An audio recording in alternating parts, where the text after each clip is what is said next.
Hayawi hatimaye kuwa siku ambayo Watanzania wamekuwa wakiingoja kwa hamu na gamu imeweza kuwadia, ikiwa hii leo ni zamu ya makundi maalum katika visiwa vya Zanzibar kuweza kujitokeza na kupiga kura, ikiwa imesalia chini ya masaa 24 tu ambapo Tanzania bara watakuwa wanajitokeza katika mitaa yote nchini Tanzania kuweza kuwachagua viongozi wao watakaoongoza kwa muda wa miaka 5 ijayo.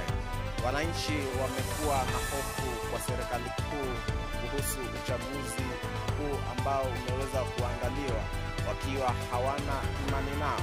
Migogoro, mijadala mingi imeweza kushuhudiwa katika nchi yote ya Tanzania kuhusu uhuru wa uchaguzi huu. Hiyo kesho tutakuwa tumekita kambi katika vituo vyote vya kupigia kura katika maeneo ya Tanzania bara ili kuweza kuwaleteeni habari mbashara kutoka Tanzania kuhusu uchaguzi ambao unaendelea hivi sasa. Na labda tu kuweza kukumbusha, hii ni Pekuzi TV na langu jina